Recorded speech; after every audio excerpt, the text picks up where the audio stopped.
बिस्मिल्लाहिर्रहमानिर्रहीम अस्सलातु वस्सलामु अलैका या सय्यदी या रसूल अल्लाह। अल्लाह ताला की तमाम नेमतों फ़ज़ल और शुक्र के साथ हम अपनी आज की डेली लाइफ जो है वो उसकी वीडियो बनाते हैं और आपके साथ शेयर करते हैं कि आज हम क्या बनाने लगे हैं। तो आज मैं आपके सामने एक मुनफरिद स्टाइल से डाइट वाला नाश्ता जो है वो मैं तैयार करने लगी हूँ। ये कोई मुश्किल नहीं है। प्याज जो है वो आजकल सस्ते मिल रहे हैं। आपने प्याज को काट लेना है और प्याज को काट के आपने उसके लच्छे लच्छे से बना लेने हैं, यानी प्याज को हाथों के साथ मसल लेना है आपने, ताकि उसके जो लच्छे हैं वो ज़रा अलग अलग से हो जाए, वो बड़े अच्छे से लगते हैं। फिर आपने क्या करना है, धनिया काट लेना है। अगर घर में कोई थोड़ी सी पालक है तो वो काट लेनी है।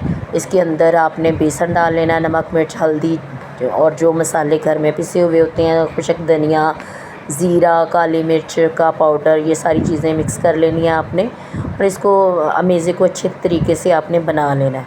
ठीक है। उसके बाद आपने लेना है नॉन स्टिक पैन के अंदर हल्का सा आपने चम्मच के साथ या ब्रश के साथ घी लगाना है। ऑयल का इस्तेमाल करते हैं तो आप ऑयल भी इस्तेमाल कर सकते हैं। यहाँ पे मैंने थोड़ा सा घी लगाया और उसके बाद फिर मैंने हाथ की मदद से आपने मसाला जो है वो जितना भी हमने अमेज़ा बनाया है वो हाथों की मदद से या चम्मच की मदद से आप तवे के ऊपर अंडेलेंगे। तवे के ऊपर डाल के फिर आपने क्या करना है, उसकी रोटी बनानी है। ठीक है। उसकी रोटी इतनी ज़बरदस्त बनेगी और यहाँ पे मैं अपने हाथों की मदद से डाल रही हूँ, क्योंकि हाथ की मदद से हम तवे पे अच्छे तरीके से रोटी को फैला लेंगे। आप इसको अगर इससे भी छोटा बनाना चाहें साइज़, जैसे टिक्की का साइज़ होता है, आप उस तरीके से भी बना सकते हैं।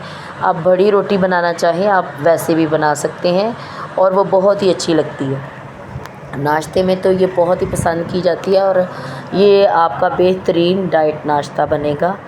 इसके साथ साथ आप कहवे का इस्तेमाल करें, चाय का इस्तेमाल करें तो वो सबसे बेहतरीन होगा। ये देखें, यहाँ पे मैंने इसको फैला लिया चारों साइडों से और गोल टिक्की बना ली है। इसी तरीके से आपने थोड़ा थोड़ा सा अमेज़ा लेके आपने उसे अच्छे से बना लेना है और उसके बाद आपने क्या करना है, आपने इसे ऊपर से ढक्कन दे के तो हल्की आंच पे आपने इसको पकाना है। बहुत ज़्यादा फुल आंच आपने नहीं करनी, क्योंकि उसके साथ फिर अंदर से जो बेसन हमने डाला है वो कच्चा रह जाएगा और फिर खाने में टेस्ट नहीं आएगा, वो कच्चा सा लगेगा और खाने में मज़ा बिल्कुल नहीं आएगा। आप इसकी साइड भी चेंज कर सकते हैं इजीली। ये तवे के पैंदे के साथ ज़रा भी नहीं चिपकेगी, ये अलग ही रहेगी। नॉन स्टिक पैन का या नॉन स्टिक तवे का बहुत ही फ़ायदा होता है। और यहाँ पे मैंने ये देखिए चट्टू वट्टा जो है ये बहुत भारी है और ये मैंने मंगवा के रखा है, क्योंकि इस काम से फ़ारिग हो के नाश्ता करने के बाद फिर मैंने जो नमक की वीडियो मैंने पहले भी आपके साथ शेयर की थी, मगर उस वक़्त नमक जो है वो मैंने छत से ला के छत पे रखा था, ला के धो के उसे खुशक करके रख लिया था। तो फिर मैंने कहा कि इसे मैंने दूसरे दिन जो है वो इसको घर में पीसूँगी। तो आप भी ऐसा ही करें। बेहतरीन नमक, ख़ालिस नमक चाहिए तो ऐसे ही बड़ा पत्थरों वाला जो नमक होता है वो आप ला के रख लें। नमक का जो पत्थर बना हुआ होता है बड़ा बड़ा सा, वो आप ला के घर में रखें और फिर वक्तन फ़क्तन थोड़े थोड़े से टाइम पे कुछ दिन बाद तक आप या 1-2 दिन लगा के उनको पीस के रख लें, महीने भर का नमक। तो नमक भी खालिस मिल जाएगा और ये जो बाज़ार से पत्थर वाला और बुरा सा नमक मिलता होता है ना, जो कभी भी सालन में डालने से क्वांटिटी उसकी पूरी नहीं होती, तो उससे निजात मिल जाएगी। ये देखें, हमारा मज़ेदार सा नाश्ता जो है वो रेडी हो चुका है और फिर मैंने तवे के ऊपर दूसरी रोटी उसकी डाल दी प्याज की, जो मैंने अमेज़ा बनाया था। ये डाइट रोटी है भाई। और उसके बाद नाश्ता करने के बाद फिर मैं आ गई हूँ पीसने के लिए ऊपर। मैंने छत पे इसे पीसा, क्योंकि हमारे यहाँ पे हमारी छत जो है वो लेंटर वाली नहीं थी, इस वजह से सीढ़ी के ऊपर रख के मैंने चट्टू हटा तो मैंने नमक को पीसना शुरू किया। मैंने कहा चले नमक की वीडियो भी पीसने की, जो हाथ से पिसाई करते हैं मशीन के बगैर, वो आपके साथ शेयर कर दूँ।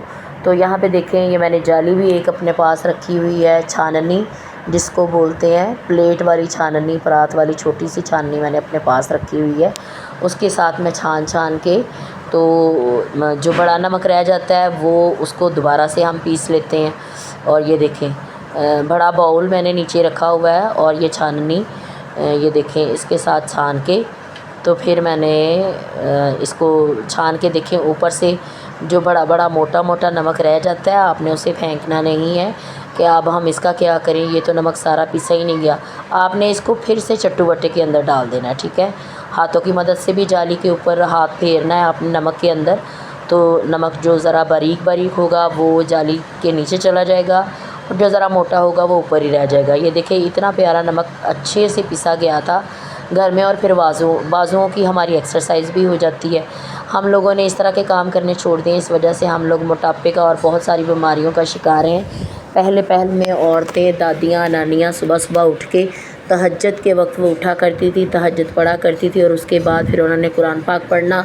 कुरान पाक पढ़ते पढ़ते फिर दिन चढ़ जाया करता था। फिर उन्होंने फ़जर की नमाज़ पढ़नी और फ़जर की नमाज़ पढ़ने के साथ ही फिर दिन भर के काम जो है वो किया करती थी। दिन भर के इतने सारे काम होते थे करने वाले। उन्होंने आटा गूँदना, झाड़ू देना और पानी, क्योंकि कच्चे सहन होते थे, पानी का छिड़काव करके उन्होंने आटा गूँदना और इतने सारे काम करने। अगर कोई जानवर घर में रखा हुआ आता था उसको पट्ठे वगैरह डालने और इस तरह के काम मर्द भी फिर सुबह सुबह उठ के कर लिया करते थे। और सुबह सुबह उठ के जो काम होते हैं वो बहुत जल्दी और बरकत वाले भी होते हैं। और सुबह सुबह उठने से, नमाज़ कुरान पाक पढ़ने से अल्लाह पाक रिज़्क़ में बरकत डालते हैं।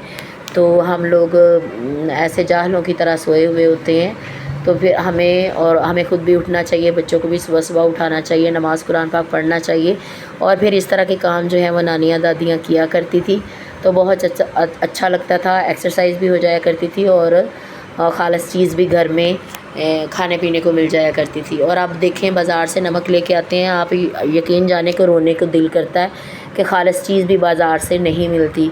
और आप यकीन जाने हम पिछले दिनों एयर कूलर लेके आए, मेरे ख़्याल में 12 या 13 हज़ार का एयर कूलर लेके आए थे। वो सारा का सारा ही निकम्मा एयर कूलर, हर चीज़ उसके बटन वो ख़राब हो चुके, उसके अंदर से मोटर जल चुकी। और आप यकीन जाने कि वो छकड़े के ऊपर एक किस्म का उन्होंने सेटअप करके, तो इतने बेईमान और पाकिस्तान वाले इतने फ्रॉडिये लोग हैं ना, इतना झूठ बोलते हैं, झूठ बोल के कारोबार करते हैं जो कि उसमें कोई भी बरकत नहीं होती। सोफ़े हम लेके आए तो उन्होंने नीचे से पता नहीं किस तरह की गद्दियाँ लगाई हुई थी कि 1 महीने बाद ही वो सोफ़े सारे के सारे बैठ गए। और इतना बुरा हाल सोफ़ों का। कपड़े धोने वाली मशीन लेके आए, उसकी भी मोटर जल गई। इसके अलावा मैं जूसर मशीन लेके आई, वो भी जल गई। आप ये देखें कि इतनी ज़्यादा चीज़ें हम पैसों की लेके आए, वो सारी की सारी ख़राब हो चुकी थी।